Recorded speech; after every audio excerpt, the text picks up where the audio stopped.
Mi queridísimo amigo, te abrazo. Qué gusto volverte a tener aquí. Don Asmisael Montenegro de Larx. ¿Cómo estás, amigo? Mi queridísimo Alejandro Polanco, muy buenas noches. Bien, gracias, aquí disfrutando nuevamente de una emisión con todos ustedes. Oye, qué gusto tenerte aquí y qué gusto verte. Pues la semana pasada no te pudimos tener porque pues andábamos bien religiosos, ¿no? Pero ya estamos aquí, amigo, con todo.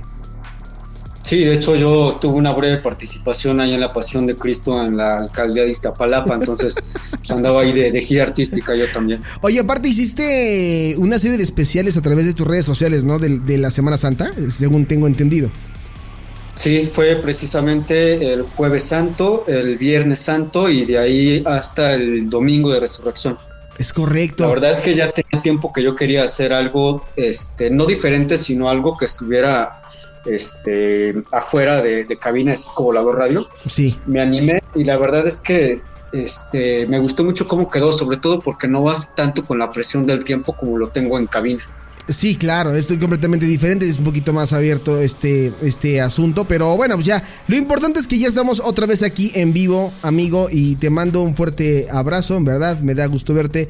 Hoy traemos un tema en Veritas de Universus, donde vamos a recordar parte del séptimo arte, ¿no? Sí, fíjate que creo que ya tiene tiempecito que no platicamos acerca de una película que no solamente sea de terror, sino que aprovechando que estaba pasando Semana Santa, que todavía estamos tú sabes que se denomina la Semana Mayor y la Menor. Exactamente. Bueno, en este caso, sí, no, pues en este caso todavía andamos por ahí, creo. Sí, es correcto. Y va muy, como dices tú, va muy ad hoc con el tema, porque tiene que ver con... Yo creo que esta película todo el mundo la ha visto, ¿no, amigo? E incluso ya hasta la pasan en la televisión y en su momento fue pues algo llamativo el tema.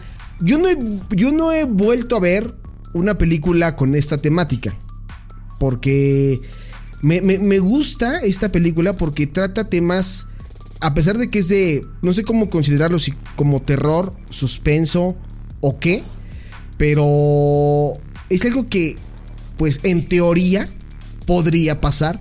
Incluso hay ahí en el mundo hay diferentes casos alrededor de esta temática o de este fenómeno que aborda la película. Sí, como bien dices, lamentablemente no quisieron, por alguna razón no se quiso ahondar en el tema.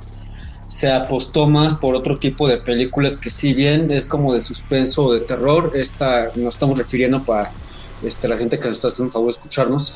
La película se llama Stigmata, o como llegó aquí en nuestro país, Stigma. Exactamente. Una película de 1999, o sea, estamos hablando que fue hace 15 años, si no me equivoco. Sí, más o menos. No, más. 16 años. Hace 25 años. Ah, no, sí, amigo, estamos aplicando la Jordi. Andamos aplicando la Jordi. Pero bueno, estamos hablando del nuevo milenio, o sea, 99-2000, ¿no?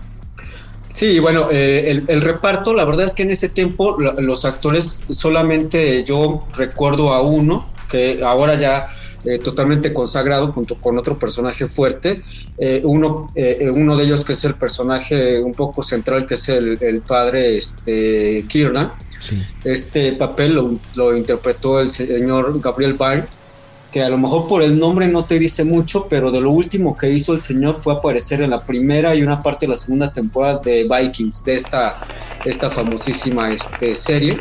Sí. Y aparece también otro actor ahí de primera, que es Daniel Houseman, que también, si no lo ubican mucho, él aparece en las últimas temporadas, bueno, apareció en las últimas temporadas de Game of Thrones, y él era una especie de líder religioso. Y bueno, por supuesto, el papel central la tendría una mujer que hace 25 años ya se veía venir que se iba a convertir en una estrella de Hollywood. Me refiero a Patricia Arquette, la cual la hemos visto en muchas otras películas y series. Creo que lo último que hizo esta mujer fue aparecer en estas series policíacas tipo CSI y ese rollo. Sí, y la verdad es que sí, ubicamos muy bien a esta mujer que la verdad es que interpretó muy bien el papel Patricia Arquette, ¿no? De lo que es el tema de los estigmas, ¿no? Que es básicamente el punto fundamental de esta cita.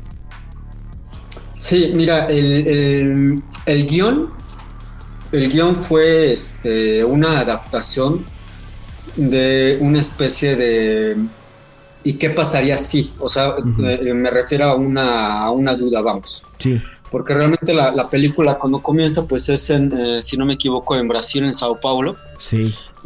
Una peregrinación. La voy a contar, no me voy a contar toda la película, sí, obviamente, sí. Pero pues todo comienza con que muere una persona muy importante, muere un clérigo.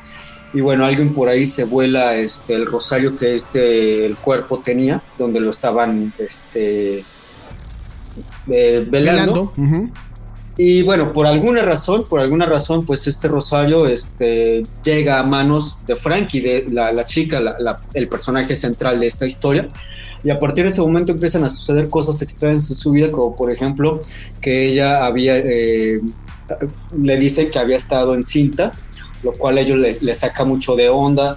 Y de ahí ya viene la parte más interesante, que es esta de los estigmas. Sí. Para la gente que nos está escuchando que no sabe qué es, bueno, los estigmas son recreaciones de las supuestas heridas que sufrió el Maestro Jesucristo en vida, es decir, en las manos, en las palmas de las manos o en las muñecas, en los pies, la flagelación en la espalda, las heridas en la frente por la corona y finalmente la lanza al costado. Algo bastante interesante que aporta es de que ha habido muchas personas a lo largo de la historia que han recibido los estigmas. Uno de ellos, el más famoso, San Francisco de Asís, que de hecho él recibió 4 de los 5, porque supuestamente hasta ahorita no ha habido una persona que haya soportado los 5, porque el soportar los 5, que sería la lanza en el costado, le significaría la muerte, aunque sí han habido Mateo, casos que de hecho el guionista también se inspiró en este caso de un italiano, no sé si tú llegaras a recordar, eran como mediados de los 90 más o menos, estamos hablando de los 93, 94. Era un hombre que tenía un periódico en Italia, se llama Giorgio, y esta persona causa revuelo porque tenía las series, incluso hasta Jaime Maussan viajó hasta allá a Italia para entrevistarse con él, para fotografiarlo, etcétera. Era Giorgio Bongiovanni, ¿no? Exacto, y de hecho él tenía un periódico muy famoso que se llamaba Antimafia, donde él echaba de cabeza a la Camorra, a la Cosa Nostra, a todas esas mafias que hay en Italia. Entonces pues obviamente pues de cuidado, ¿no? Hablar de ese tipo de cuestiones. Sí. Después de esto fueron apareciendo otros personajes que son bien mencionados en la película por el padre Kiernan, con esta Frankie, pero fíjate que otra cosa bastante interesante es de que, por ejemplo, y esto lo dicen en la película, para que una persona llegue a ser marcada con los estigmas, tendría que ser una persona sumamente religiosa. Es decir, en este caso, como te he comentado, si tú o la gente que nos hace el favor de escuchar, googlea los casos más famosos, etcétera, es gente que está de alguna manera apegada a la iglesia. Sí. Por ejemplo, dentro de la religión, monjas, sacerdotes, etcétera, etcétera, etcétera. Pero esta Frankie, la chica que aparece en la película, pues no, de hecho ella misma dice, no, es que yo ni siquiera voy a la iglesia, yo no entiendo por qué estoy sufriendo estos estigmas. Y hay que decir también que, por ejemplo, para ese año 1999, incluso para aquel tiempo donde había ya muchas cuestiones que se separaban totalmente de lo médico a lo religioso, es de sorprender que mandaran a un sacerdote que también la hace de investigador para ver si esta persona realmente no se está haciendo daño a sí misma, es decir, que no fue una persona con esquizofrenia, como por ejemplo se da mucho en todos los casos donde se presume de una posesión demoníaca. Lo primero que preguntan es, oye, ¿y ya te hicieron un estudio? ¿Ya te hicieron una valoración psiquiátrica? ¿Ya te hicieron una tomografía para descartar que obviamente no estés loco de la cabeza y que tú mismo te estés produciendo daño en el cuerpo, o que estés escuchando voces que realmente no pues no están ahí, ¿no? No existen. Y acompañado también con la historia del estigma, con esta chica, el sacerdote que prácticamente lo manda el Vaticano, lo envía, si no mal recuerdo, es en la ciudad de Pittsburgh, a donde es la película, donde se basa la película, lo envía para allá básicamente para desmentir, o sea, para decir, no, es que esta chava a lo mejor le entraban las sustancias acá medias locochonas, Sí. o está mal de la cabeza y no estamos frente a un estigma, pero todo va cambiando cuando precisamente esta chava, cuando ella recibe el segundo, el tercer estigma, que vendría a ser la corona de espinas, si no me equivoco. Sí. Ella entra en una especie como de trance en el cual estaban en una especie como de antro, sale del antro y empieza con una botella de vidrio rota encima de un cofre abandonado, empieza como a pintarrajear algo encima del cofre. El sacerdote de pura chiripa iba pasando por ahí, se acerca, toma fotografías y cae en la cuenta de que en primer lugar lo que está escribiendo pues no son garabatos al azar, sino que son es arameo, que sí, como creo que ya todos sabemos era la lengua materna y la lengua que hablaba el Maestro Jesucristo, junto con otras lenguas, pero básicamente esa era la predominante junto con la de sus apóstoles. Entonces ahí empieza a investigar el tipo. ¿Por qué estoy contando esto? Aunque dije que no iba a contar toda la película. Bueno, porque es parte importante esto.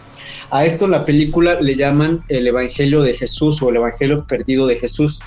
En realidad, déjame decirte que ese Evangelio sí existe, pero no tal cual. Nosotros sabemos que, por ejemplo, hablar del Evangelio de Juan, el Evangelio de Mateo, de Marcos, estos evangelistas escriben no solamente la vida de Jesús, sino escribieron también parte de su vida, es decir, para dejar huella.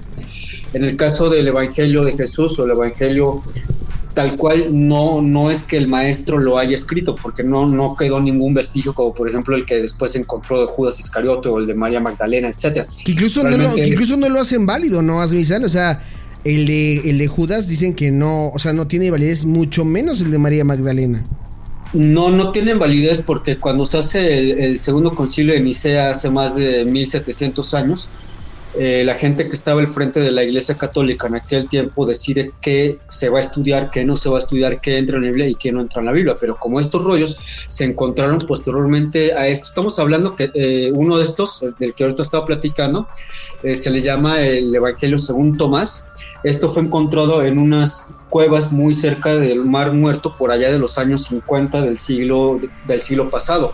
Se llaman los papiros o los rollos de Nag Hammadi, que es como se llama ese lugar, pero se encontraron también muy cerca de donde precisamente en los años 40, 50 se encontraron los famosísimos rollos del Mar Muerto, o sea, los que sí están, digamos que avalados por la Iglesia católica, y estos como fueron encontrados en tiempo de forma posterior y que aparte cuentan una historia totalmente diferente a la que nos cuentan los 4 evangelios, donde básicamente hablan más de la vida y obra del maestro. Es por eso que, y lo voy a decir así bruscamente aunque no le parezca a muchas personas, pero es por esto que incomoda de cierta forma, o lleva incomodando 70 años a la Iglesia sin aseverarlo. Y es que en realidad este evangelio que comentaba, que se comenta también en la película, el Evangelio de Jesús, básicamente, como te decía, no es la vida de Jesús. De hecho, el evangelio es más conocido como el Evangelio de Tomás. Hacemos pequeño paréntesis, y dentro del paréntesis sería dichos del Maestro Jesucristo, es decir, no la vida del Maestro Jesucristo, sino dichos. Sí. De hecho, si tienen la oportunidad de buscarlo, por allá van a encontrar muchas páginas. Algunas están totalmente traducidas al inglés, otras al español, otras en varios idiomas, pero por ejemplo en la página que yo tengo son en total 114 renglones, o podríamos decir nosotros 114 dichos, y en una de ellas, se me fue ahorita el número, pero en una de esas viene la famosísima frase que se menciona precisamente en la película, donde dice: parte un madero y ahí estoy yo, levanta una piedra y me encontrarás ahí. Esto básicamente te viene a decir que Jesús, o que Dios, o que el Espíritu Santo está en todas partes, que no necesitas ir a un lugar donde rendir culto, donde rendir adoración. Y pues esto, imagínate, ¿no? ¿Qué causaría esto? Perdón. ¿Qué causaría esto? Pues que básicamente no tendrías que ir a misa. O sea, ahí en tu casa bien te podrías rezar, bien podrías entrar en una especie de comunión con sin tener que Dios, pues de hecho sí, exactamente. De hecho sí ocurre, Asmiser. O sea, ahora que fue el fenómeno de la pandemia, no había manera de acudir a las iglesias, y lo que se hacía era justamente transmitir, bueno, vaya, en línea, ¿no? Las misas. Sí, a mí me tocó, yo tengo varias amistades que son cabezas de una iglesia en diferentes, es decir, católicos, Sí. luteranos, se me fue anglicanos. Entonces ellos tuvieron que brincar a la plataforma totalmente digital. Sí. Se hicieron del tripié, de la lamparita con el circulito, les enseñaron cómo hicieron un Facebook de las parroquias, de las iglesias, Sí. de las... Sí. Y vámonos, ¿no? De hecho yo me acuerdo que iba al mercado, la iglesia cerrada, pero fue la iglesia así, los flyers que decían, ahora la misa del domingo está en este Face, por favor agréganos y sigue la transmisión en vivo. Sí. Y eso ya se había visto entre comillas, pero nada más en ocasiones muy especiales, como por ejemplo los domingos se hacía la transmisión televisada de la ceremonia de la Basílica de Guadalupe, por ejemplo. Sí. Pero sí. era porque estamos hablando que es la Basílica de Guadalupe. No, y sigue pasando. De barrio. Sí, no, pero sigue pasando. O sea, ustedes buscan en YouTube, lo van a poder encontrar. O sea, es una nueva manera ya de transmitir. Pero bueno, creo que nos estamos desviando un poquito. Digo, Asmiser está dando un poquito el contexto de estas cosas que ocurrían en los. Porque empezó hablando ahorita de. Ay, ¿cómo se me fue el nombre de los ¿Mande? Los evangelios apócrifos. Los evangelios apócrifos, exactamente. Okay. Que es parte de lo que tocan aquí en la película de Estigma, ¿no? La de Jesús. Te comentaba, o sea, esto fue descubierto en 1945. Sí. La iglesia lleva 70 años tanto negando la autenticidad, y déjame decirte que a todos, incluyendo el evangelio de Judas Iscariote, ya se le hicieron pruebas de carbono 14, que por lo menos ese evangelio de Judas Iscariote se puede datar entre el 300 y 400 después de Cristo. No estamos hablando que es el original, obviamente, sí, pero que fue una copia muy, muy antigua. En el caso de este evangelio, el evangelio según Tomás, también a todos estos se les han hecho pruebas de carbono 14, que también hay cierto nivel de fallo, es decir, nunca te lo va a dar exactamente. Sí. Y bueno, hasta ahorita la posición de la iglesia católica apostólica romana, para ser más exactos, es de que ese evangelio en particular de Tomás junto con los otros son apócrifos, se les llama así, y al ser evangelios apócrifos pues no tienen validez. Ahí pueden, aunque se oiga muy grosero lo que voy a decir, pero pueden decir lo que quieran, pero la posición de la iglesia es eso no es verdad, eso no va con nosotros, eso va en contra de la postura de la iglesia. Y esto que te estoy diciendo exactamente lo dice el personaje en la película, cuando le dicen, Señor, el evangelio volvió a aparecer. O sea, eso de que volvió a aparecer es de que ellos ya tenían testimonio de que en algún momento ese evangelio que hablaba de cierta forma de las palabras o de los dichos del Maestro Jesucristo ya había aparecido, pero lo habían de cierta forma como sepultado, olvidado, o sea, que no saliera a la luz, porque para ellos significaría una cuestión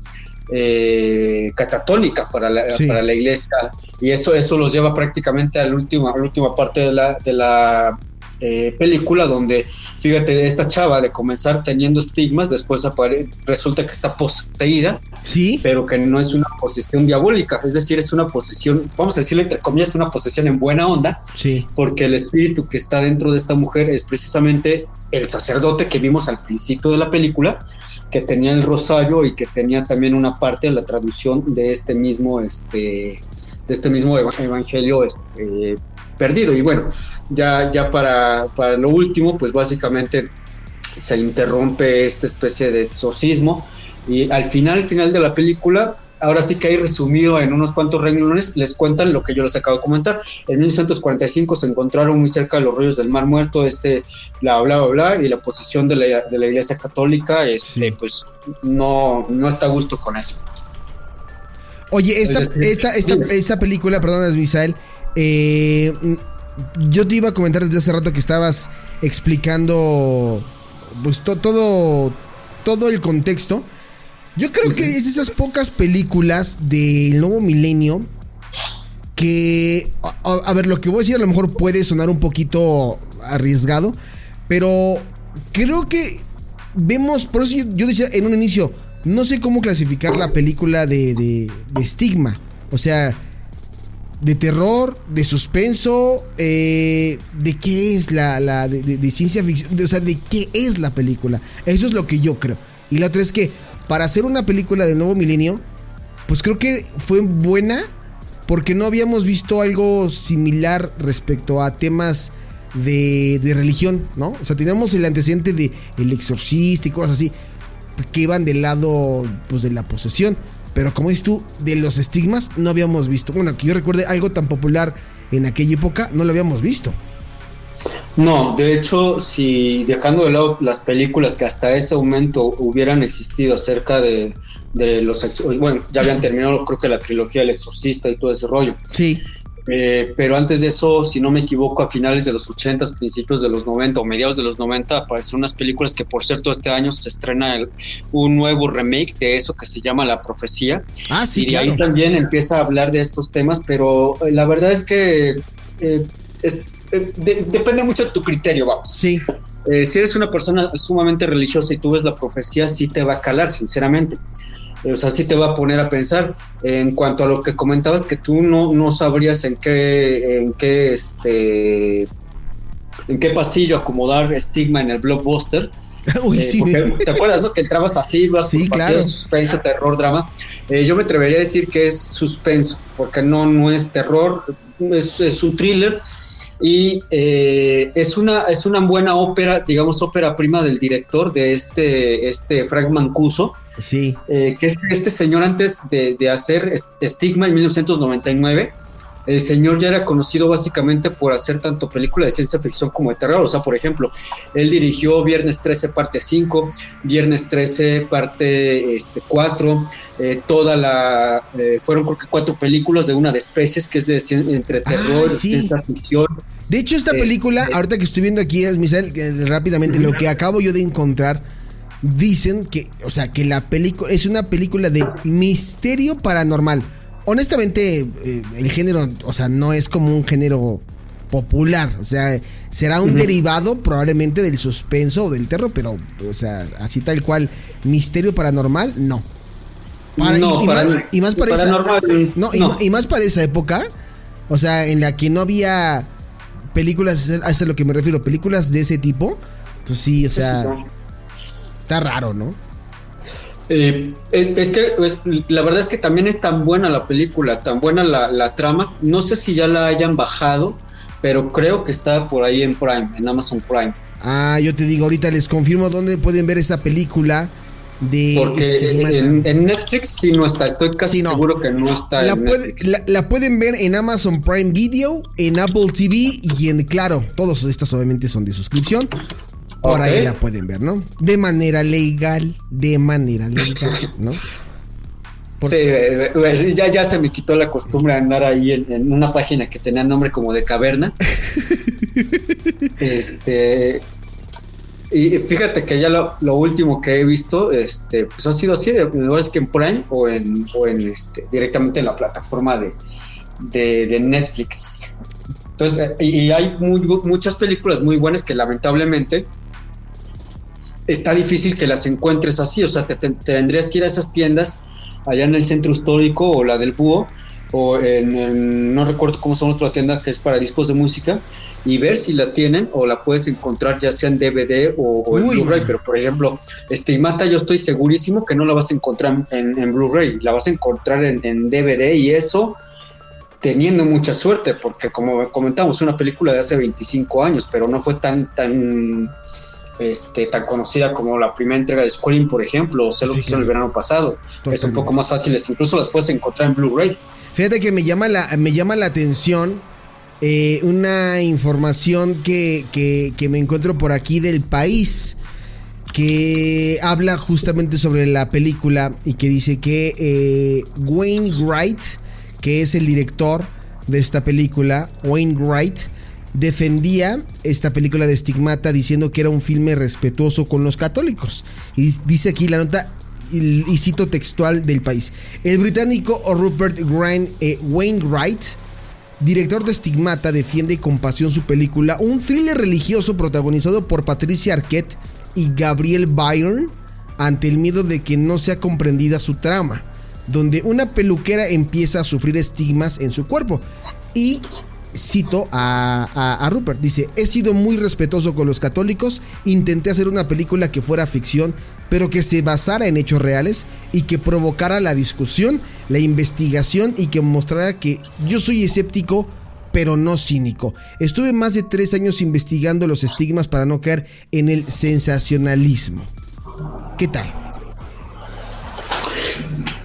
Y es algo que yo creo que el director logra bastante, porque a pesar de que está tocando temas sensibles, como en este caso los estigmas, como la posesión, como el encuentro de un evangelio que dice totalmente lo contrario a lo que nos enseñaron, digamos, a lo que la gente sabía, y también de esta cuestión, espero que se pueda decir la palabra al aire, sí. Esta cuestión que todavía se vive de misoginia dentro de la misma iglesia. Yo creo que sí fue respetuoso, es decir, yo no creo que haya herido ciertas susceptibilidades, vamos, que si es delicado, sí, que a muchos no les gustó, pues no les gustó, pero tampoco tan incomodar como, por ejemplo, se me hizo una muy buena película, pero por ejemplo, en el caso del crimen del padre Amaro, que híjole, sí, claro. O sea, casi quisieron quemar vivo al director, al guionista, al actor, a medio mundo, porque no nada más tocó fibras sensibles, sino yo creo que ahí sí le pegó y le pegó.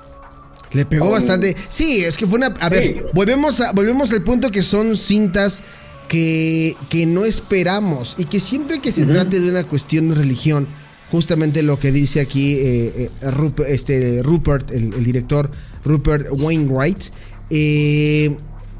pues lo que menos quieres es atacar o ofender a alguna religión, la que sea, en este caso, hablando en concreto de esta película, la religión católica. Y tomando en cuenta que, por ejemplo, aquí en Latinoamérica, la gran cantidad de personas son creyentes o devotos al catolicismo, pues evidentemente genera una polémica, genera una discusión sobre si es bueno o no. Hablando de una película similar, tocando las mismas temáticas, la misma Pasión de Cristo, tú recordarás cuando salió la película, cómo decían que la película retrataba de una manera muy cruda y muy, muy explícita los maltratos que sufría Jesucristo antes de ser crucificado, ¿no? Entonces, pues tocando en temas de religión siempre va a haber opiniones encontradas.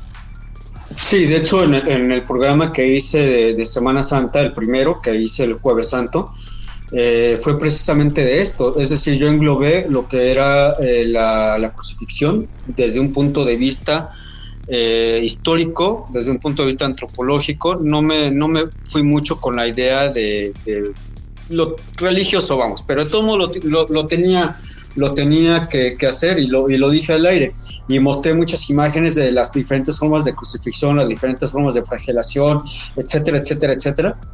Entonces lo que dije es, esa película de la Pasión lo retrató bastante bien, o sea, lo retrata de una manera magnífica, porque Mel Gibson manda llamar a gente versada en el tema, es decir, incluso hay un detrás de cámaras de la película donde Mel Gibson dice, es que yo tenía un guión de unas 6 o 7 hojas, o sea, eso no es un guión, eso ni es un borrador de guión, y aún así hace la maravilla de película que hizo. Entonces, pues sí, mira, como bien decías, hablar de temas religiosos, sobre todo con una película, estamos hablando hace 25 años que no se tenía la apertura, que tal vez hoy se tiene o tal vez no tanto, pero que ya hay más apertura de hablar de ciertos temas, sobre todo religiosos, y no solamente hablarlo, sino compartirlo con la misma gente que en algún otro momento te hubiera dicho estás loco, cómo te atreves, o etcétera. Ahora sí puede decir, oye, pues sí, a lo mejor, o déjame checo la película, o sea, te da un poco más el beneficio de la duda. Pues mira, yo creo que vamos a dejarlo por lo pronto hasta aquí.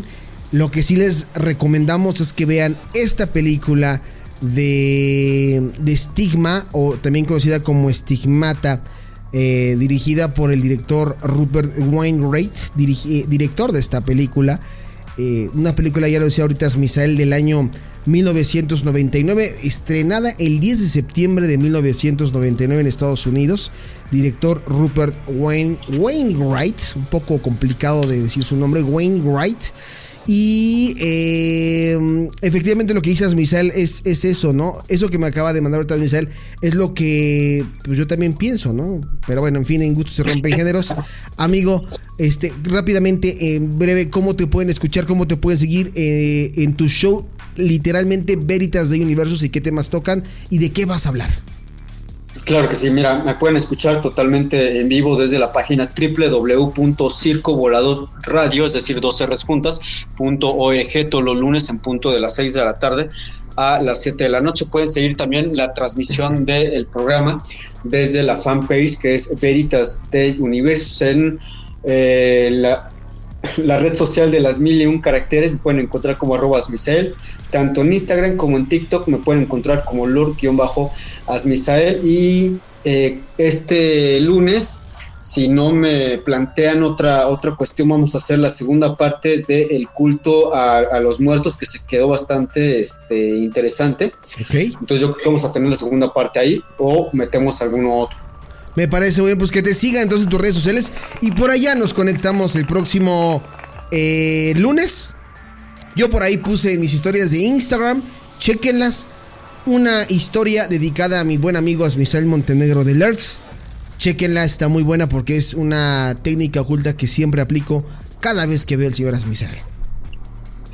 Ok, te agradezco muchísimo el tiempo y también agradezco a toda la gente que nos hizo favor de escucharnos en vivo y a quienes van a estar por allá en el podcast. Te mando un abrazote del tamaño del mundo. Yo también, amigo. Nos vemos. Te escuchamos. Órale, cuídate mucho. Te mando un fuerte abrazo, amigo. Hasta pronto, que descanses.